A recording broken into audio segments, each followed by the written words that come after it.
ridiculed, and it got a lot of attention. Back in 2014, there were 2 states in the United States that had legal adult use cannabis. And I was thinking that New Hampshire should be number 3. And the reason I thought that, when I decided to run in 2014, it was because in 2012, you guys remember who ran for state senate? You're right. All of you are right. Nobody. Really? So I told the town chairs and Ray Buckley that if you can't find a candidate, I'll put my name on the ballot. So once I had my name on the ballot, I thought, what am I going to do? And I was a Wall Street financial advisor for 28 years. And I started out in Seattle, and I commuted back and forth the first 14 years I lived in New Hampshire.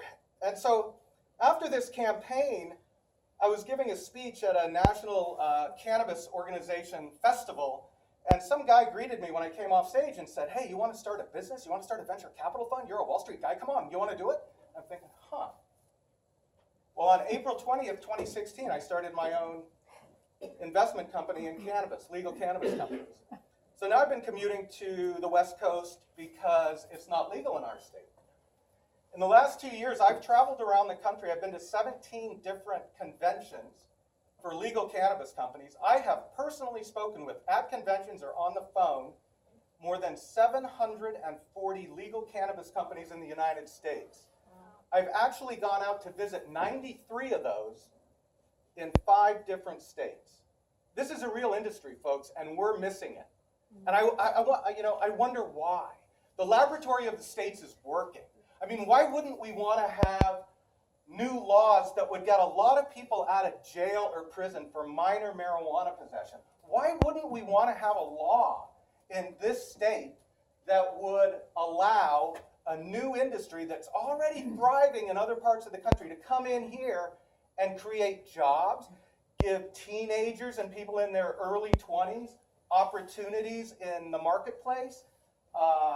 Why wouldn't we want to talk about a new revenue source? I mean, Mark just touched on that too. Okay, I'll stop talking about cannabis, all right? So, in 2016, I ran again. I lost the leaf because I didn't want to come across as a one-issue candidate. But what I did want to come across as, even though I worked on Wall Street for 28 years, I was the 1 in 1,000 guy that was the flaming liberal. I grew up in San Francisco.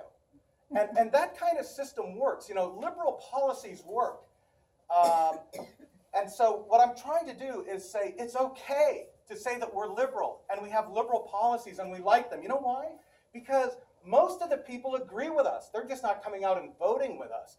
If people don't agree with you 100%, it's like they're not going to vote for you. Okay. I mean, the 44th president said that yesterday. The candidate doesn't have to be perfect, but as long as they agree on a lot of issues, you got to support them, because if you don't vote for anybody, what happens? Minority rules. And we don't like minority rules, right? So this year, this is what I'm telling you. 4 years ago, it was a pot leaf. You know what it is now? What's different? What's the big difference here? Democrat. How many people put the word Democrat on their signs? I mean, we got to be proud to be Democrats. I saw a commercial today that really pissed me off. You know what it was? And I'm sorry, Lenny Custer and all your supporters, but you can't say you're going to work with the other side. There's only 2 parties in this country, and one of them is on its deathbed. They have no leaders. They're not attacking the leader of their party. They're complicit in whatever is going on. You have no leadership in that party. They're putting a person over the country. They're putting a person over party. And that's disgusting. You know, the only way we're going to get liberal policies in this country is like what they do in Great Britain. You know what happens in Great Britain? The party that wins the most seats gets to control the government.